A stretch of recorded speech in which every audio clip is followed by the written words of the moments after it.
everybody. I'm Dr. Lindsey Coble. Dr. Noelle Crosby, and we are the Sound Sisters. And this is the Hearing Diaries. Today, we are excited to have Chelsea, part of the family behind My Vitals Pro and Pivot Hearing. Chelsea is deeply connected to hearing healthcare, blending family legacy, which you'll hear about, with fresh innovation to help private practices thrive. Welcome, Chelsea. Thank you, Dr. Noelle and Dr. Lindsey. It's a real privilege to be here. We are so excited to have you and so excited to learn more. We always do a Be Curious segment. So today, our Be Curious segment is very obvious. We are highlighting Pivot and My Vitals Pro. I am both a member of Pivot and an MVP user. So from a partnership side as an independent practice, you cannot go wrong being a partner of Pivot. They help me with my marketing. They help me with business guidance. And then adding MVP into the mix, I love having the business analytics that just puts the numbers right in front of my face. So thank you, Chelsea, and your family for developing both of those things. And I'm excited to learn more and share more about what you guys are doing. Yes, and let's mention that there will be a webinar on the 16th at what time? 12 o'clock Eastern. Yeah, this Thursday, 9 a.m. Pacific, noon Eastern. Yeah. And Get to hear from Lindsey and a few other professionals in the space about how they're using MVP in the real world. So encourage everybody to join us live if you're watching this prior to Thursday, or if you're catching this later, there will be a recording available as well. Yeah, thank you. And so Lindsey will share all. So I you're will going to share learn a all. lot. Yeah, I'm an open book on that one. So let's dive into it. Let's first talk about Pivot. So for those who don't know, what is Pivot Hearing and what problem was it first created to solve? Yeah, great question. So Pivot Hearing is a practice development services group, AKA a buying group in our space. And really the business has been around since about 2013. And the impetus for it was so my family, maybe this is a good time to explain my background, but my family's been in the industry for a very long time, actually over 90 years. So my parents are audiologists and have a private practice here in Northern California where we're located. My grandfather had a private practice in Ohio that's actually still there under new ownership, of course, at this point. My great-grandfather worked for a hearing aid manufacturer, and my great-great-grandmother sold hearing aids in Santa Monica in the 1930s. So pretty cool lady. Actually wish I had a chance to know her. But really, set our entire family on the path that we're on today. But back in kind of the early 2000s, 2010s, our family practice had been around for a long time. It actually had been there since 1959. My parents had owned it since 1981. And it was a nice business. But, things had changed. We'd added a few locations. And, for those of you who've been in business, 20 plus years, you may remember some of these changes. Some of you who are younger or newer to private practice may not remember these days, but it really was a time of change. A lot of practices were having to adapt to digital marketing. So yeah, maybe you had a website or maybe you hardly did even, you had been used to just running direct mail or newspaper ads, but those types of marketing initiatives were really waning in efficacy. The introduction of electronic document and management systems. So I think most people in the year 2000 were still on paper charts. Maybe a handful of early innovators were using office management. We're moving towards, Yeah, exactly. But it was a real time of change. I mean, you could kind of say that about any era in our industry. It always feels like that. But I do think in hindsight, that really was a time of change. And it actually kind of coincided with all of us kids, me and my brothers, coming back into the family business. So we had all gone to college and gotten different jobs, which maybe I can speak to in a little bit here when we move to MVP, but had kind of had some work experience, gotten some different skills, but slowly but surely all worked our way back into the family business in a variety of ways, whether we were, seeing patients and that sort of thing, or more practice management and general operations things. And what we realized in coming back to the family business, this is what, an education and some real world experience can do, a fresh set of eyes, is that there was a lot of opportunity in our practice. Again, it was a nice business. We took great care of patients, but there were a lot of opportunities to modernize our operations and improve the way we ran the business, and ultimately were able to deliver patient care. So that was the genesis of Pivot Hearing. We made a bunch of changes in our own practice, and then in talking to friends and colleagues of our dads and just other people we knew in the industry, we realized, okay, we weren't alone in needing this kind of coaching and execution in the business and decided to make it something that other practices could take advantage of as well. I love that. I love that. One thing I want to add to that, though, is I think that you were also really one of the first to take advantage of trying to find ways to help us all. If we were an office that didn't want to accept managed care, you all found a way to offer us products that were less. And then a lot of other companies jumped on the bandwagon with that. But I really feel like you were one of the first that really helped us to address that too. Well, thank you. Yeah. I mean, I think that's part of what has always and continues to set Pivot apart from some of the other options out there for business coaches. And there's lots of great options, by the way. But one thing that really is different about Pivot is the fact that the people who own and run the business day to day also own and run a private practice. And again, things are changing constantly. And so a handful of years ago, 5, 6 years ago, when we first developed the Access Hearing program, we were being inundated with TPAs in our own practice and said, hey, we have to find a way to fight back and be competitive with these offerings that patients have in front of them. And obviously, we were not alone in that challenge. And so, just being in the trenches alongside the practices that we work with, I think inspired us to come up with that competitive solution that, like you said, Noelle, I think has inspired a lot of others. And I'm glad to see it, honestly. Like, yeah, I think we were first with it, but I'm glad to see the copycats. It's the sincerest form of flattery. And the more options and power we can give to private practices to make their own decisions about how they run their business and care for their patients, I'm all about it. That's going to help us all. So, yeah. Yes. Well, let's switch on over to My Vitals Pro then.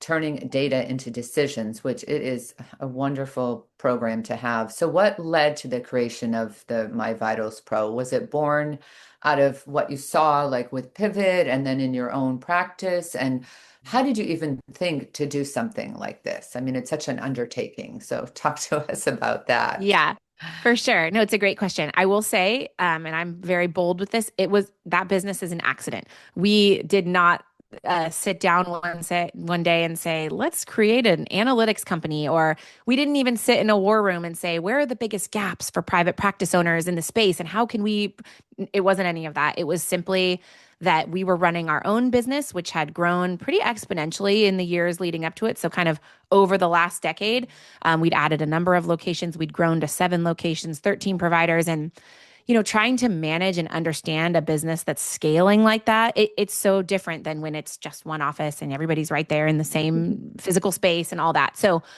we were struggling with trying to export data from our office management system and work with the data. And this kind of to my point earlier, we actually had some talent in our organization that most private practices don't have. So when each of us graduated college, we did something kind of totally different.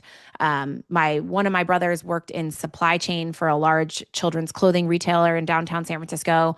My other brother worked for a music distribution company doing database development and QA and testing, which, I mean, if you had asked me 10 years ago what those 2 sets of skills plus my experience in sales and marketing could prepare us to do, I would have never said build a BI company, but turns out those are the exact skills you need to build a BI company. Right. Yeah, so you could have never predicted it. And had we just come straight back to the family business, we wouldn't have gone out and developed those skills. So really there's kind of a higher power at work there, I have to believe.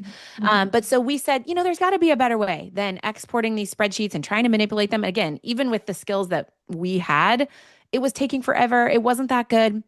So we started just tinkering around. And if I showed you that first version of MVP, when I remember the very first night we synced it to our office management data and we woke up the next morning and it was updated because we had always done, had to do that manually. I couldn't believe it. It blew my mind. So it's come a real long way since then, but that was really the genesis, solving a problem for our own practice. And it's funny, there's so many things I've learned in the last couple of years since we created MVP. And one of those is that, if you talk to investors across all kinds of different industries in tech, almost always the best business ideas come from within industry. So it's not that BI developers sit around and go, let's go to audiology. It's that audiologists say, we need help understanding our businesses and our data. And somebody in the industry who sees the problem, who understands it deeply, then, works with the right technical people or develops those skills in order to bring the product to market. So that's really the story behind MVP and where it came from. And I feel like my favorite part as an MVP user is that they're always adding new things. And so Oh, I've used yes. MVP for 2.5 years now, and it's evolved so much in 2.5 years. But like you said, it's from you guys in your own practice and taking feedback from those of us using it of like, what other number would be helpful to have right in front of your face? And so I love that. It's so helpful. Oh, absolutely. Yeah, the initial ideas were ours, but oh my Yeah. gosh, so many of the most popular features today are user requests. So Mm-hmm. anytime somebody asks for something that's not in MVP, we put it into the category of this is really specific to you and needs to be custom for you, or hey, this might benefit other practice owners as Yeah. well. Let's just build it into the core product. So yeah, Mm-hmm. we love feedback from our users. Love And I that. think it's kind of like you don't know what you don't know, you don't know. And so Yeah. all of a sudden Mm-hmm. there's this new feature. And I'm like, I didn't know that I even wanted or could know that or something. Mm-hmm. Mm-hmm. For What sure. would you say? I feel like you have shared this on many webinars and things, but what insights have surprised you when you look at the MVP data? Yeah, that's a great question. So there's so many. I mean, one thing that I think we see time and time again with different practices is just how hard you have to work for so little revenue when it comes to the TPA side of things. So I don't know. I'm not trying to steal your thunder of what you're going to talk about Thursday, which I legitimately don't know what you're going to say. Good. So I'm excited to Yeah. listen.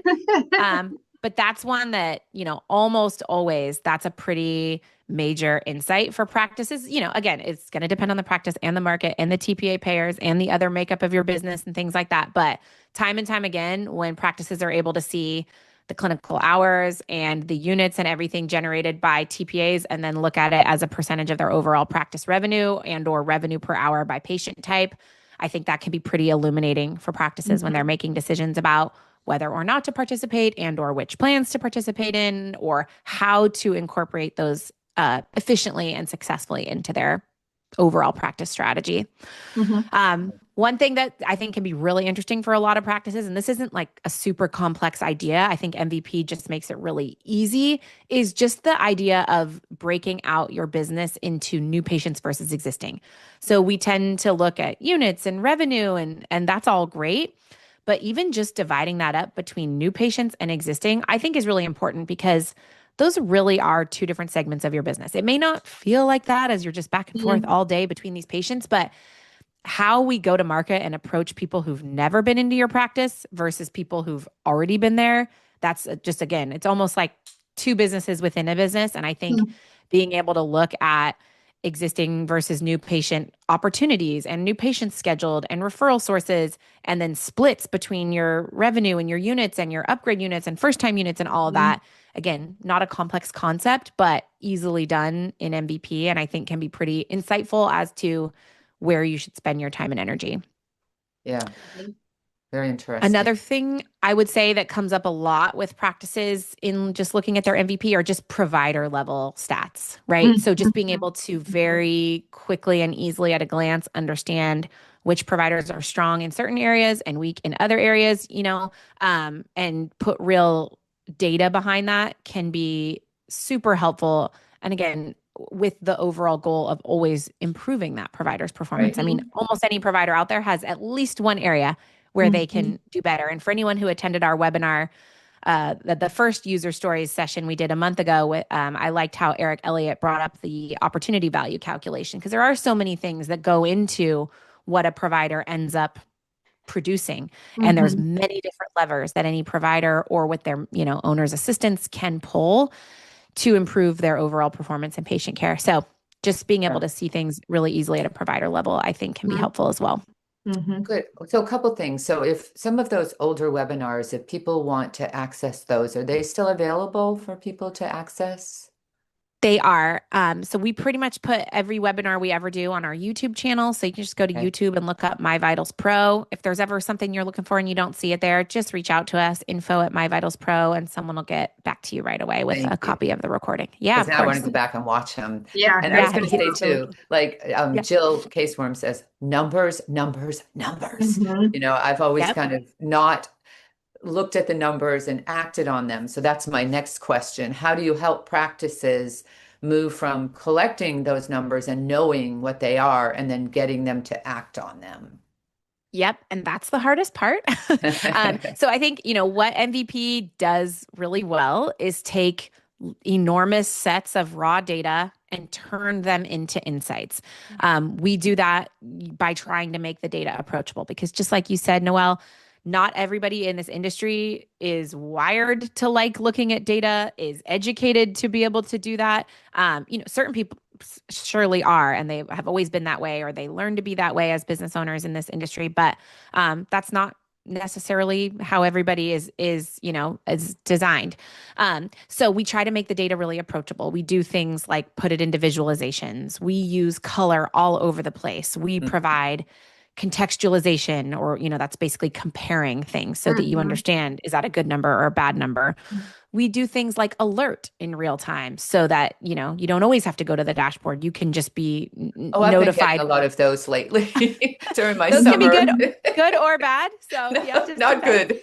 Okay. Well, we alert on the positive and the negative. So you're coming into season there in Florida. Yeah, it's I coming into expect you season. Yeah. to be getting a lot more of the positive alerts coming up Yeah. here. Benchmarking, so being able to understand your performance compared to peers. We even put some of the data in plain language because again, there's different learning styles and ways folks can digest information. So we attempt to make it accessible for people of all different sorts of learning styles.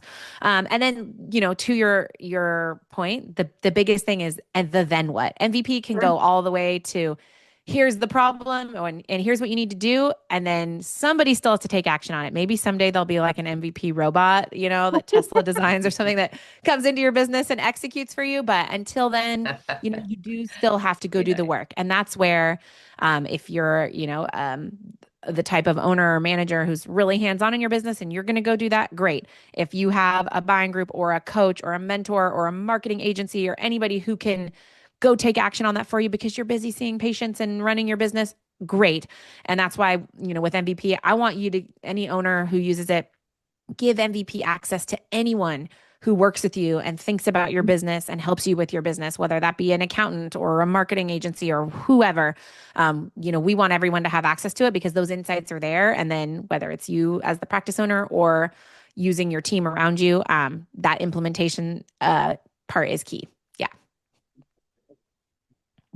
I love that. And I feel like that is a really good overview of MVP. And like we said, I think we're going to dive into it more Thursday when I'm sharing on the webinar, some of these things Chelsea just talked about. And then I would watch the YouTube videos. Like you said, Noelle, going back to some of those YouTube videos, there are so many insights. I've tried to join a lot of them live, but I think there's a lot of insights that can be gained from watching those. Let's shift back to the personal life a little bit. Was there ever any pressure to come back to the family business, or did it feel more like a calling? Oh, that's a good question. Zero pressure. Mm-hmm. And actually, I was graduating from undergrad, and like most people graduating from undergrad, had basically no idea what I wanted to do. But I'd had a lot of fun, and I started applying. That you had a lot of fun. That's important. Started applying to audiology AUD programs, and had gotten into one, and because I think I was a little lost still, not 100% sure what I wanted to do, and said, okay, I'm just going to go back to the family business immediately because that's safe and familiar. And the AUD programs were kind of just getting going at that point. I'm definitely aging myself there. But, and I had a conversation with my mom, and I just said, I'm not 100% sure I want to be an audiologist. And she said, then don't go get an AUD because there's, basically one thing. Now, of course, you can work in the industry in other capacities, and there are all kinds of things you can do. But her point was, if you're going to go undertake that amount of debt and schooling and all that, just be sure. So I ended up taking a little time off and working some random jobs, including restaurants and all kinds of things. And then ultimately ended up back in the industry and got an MBA while I worked, which was great. So there are times I wish I had gone ahead and gotten an AUD. Sometimes I feel a little insecure on the clinical side of things. But, at the end of the day, it's all worked out great. I'm in the family business. I'm in the industry. I have some different skills than some of the other folks in the family and on the team. But I can say absolutely zero pressure. Definitely more of a calling. Wonderful. And then how do you and your family manage working together? Because I tried that for a while. It almost destroyed my relationship with my sister and my husband at one point. And how do you still like each other and get along at the end of the day? I don't know. That part's really easy for us. So there's things that are Mhm. hard, but that one just comes naturally. I would say we are all just really good friends at the end of the day. I Doesn't mean love we it. don't disagree sometimes. We come at things with different perspectives and we definitely have, some heated conversations about what to do about this or that. But I think, anytime we're working through, say, a disagreement or, just a difference of opinion, we do it with a lot of respect and a lot of humor. And, I think we all feel that our relationships with each other are more important than any of these businesses. So Mhm. we will I love never that. let that get Yeah. in the way of our personal Like I'd rather leave the business and stay close with my family, but it never comes to that. So I think when you Mhm. kind of have that mentality though, everybody feels Yeah. it and then you're able Mhm. to work through things as you need to. Yeah. So fun. I love that. I have a I brother, and I feel know. like that's just so special to like the family business is over here, but at the end of the day, we're still a family. Love that. Yeah. Yeah. What's been the most rewarding part of both watching Pivot and MVP grow? Yeah. I think probably the thing on the MVP side is just the magic of somebody having an idea in their head and then creating it and bringing it into the real world. Mhm. I mean, that is just and it's true with any kind of Yes. technology or product or service, right? Like Mhm. it begins with a thought in someone's Mhm. head and then it becomes this real thing. So, um, you know, I think also watching my brothers and what they're able to do on the technical side with MVP has been just really inspiring for me. And then, of course, just talking to the practices who use MVP and Mhm. hearing how helpful it is to them in their businesses, how much it helps them with their team and their employees, how much time it saves them, how much money it saves them, the insights it gives them. That, is just so rewarding to hear that Mhm. this kind of fledgling idea you had has had that kind of impact on the industry. I mean, same thing really on the pivot side. I think one of the things that's really rewarding for me on the pivot side, because we tend to work a little bit closer with the practices there than we do on the MVP side, we get to know them so well. We're talking all the time, meeting all the time, is just having those relationships grow and blossom and the longevity there. I mean, the longer you know someone, the better you understand their business, the dynamics within their team, the things in their market, competitive threats, all of that. Mhm. That relationship really deepens and being able to understand it deeply, counsel, execute, and then Mhm. have good results follow is just super rewarding. Yes. Wonderful. So let's Mhm. just kind of wrap it up with our last regular question about what advice would you give to someone, especially a woman, looking to carve their own way in this industry? Oh, okay. Great question. I think I would say this has been something that's been really helpful for me. So I would pass this on is just get to know everyone you can, especially, Mhm. so say maybe it's easier to get to know other women, Mhm. obviously the men can be important too, but I just think get to know everyone you can. Mhm. There's so many smart, interesting, successful, good, dedicated people in this industry. A lot of them are women, and just get to know them, understand where they came from, what their story is, how they got to where they are, what their challenges have been, what their wins have been, how they've gotten there. And that has, to me, so it serves so many purposes. I mean, it inspires you, it allows you to hopefully not make some of the same mistakes that people who've gone before you have made. It also gives you mentors and friends because times get tough and things get challenging and you have questions, and just having a network that you can lean on, I think is just critical and has gotten me through so many, challenging times, or just not even necessarily challenging, but hey, I have to make a big decision. What do I do here? And just being Mhm. able to consult with, people who are wiser or at least have had different experiences than you is hard to put a value on that. Yeah. Oh I love yeah, I that. love that. And that's what Lindsay and I are trying to do with this show too, is highlight all the women in hearing healthcare. And somebody may not even know has a story that you're going to hear that you're like, I can't believe that person, went through that. So we're hoping to be able to really help other It's funny people you say connect that. to other mentors. At Yeah. Odd Boss, when Shanna Gate told her story about her son, Mhm. That's right. as We I've have to known have her her on like too. Yeah. Yes. at a surface level for years, and that was an hour long, and I have a little bit of ADD, so it's hard for me to sit through an hour long presentation at a conference. I was just glued to that. I like verge of tears the whole. I was so Mhm. moved by her story. So 100%. You don't always know what people have gone through or how Yes. they've gotten to where they are. Mhm. So yeah, I feel love like that. we found that even on our show, as so many people have like deeper stories and deeper, road Yes. curves in the road, that we're all on the same path of like audiology and hearing care, but everyone's path is just a little bit different. Yeah. So true. Yeah. All right, Noelle, you ready for rapid fire? I'm ready. You want to start? I'll start it. Okay, Chelsea, what's one word that describes you and why? I would say friendly and outgoing, kind of just to our prior Say point. I something just like that, like exuberant. That's the Yeah, I kind of just word want I to was get to, I thinking. want to be friends with everybody. So yeah. Me too. Well, you're right in the great group with Lindsey and I. Yeah, I know, right? A bunch of extroverts. Yeah. yeah, exactly. All right. If you could master any new skill overnight, what would that be? To be able to do a pull-up. Oh pull-up. God, me Oh. too. Come on.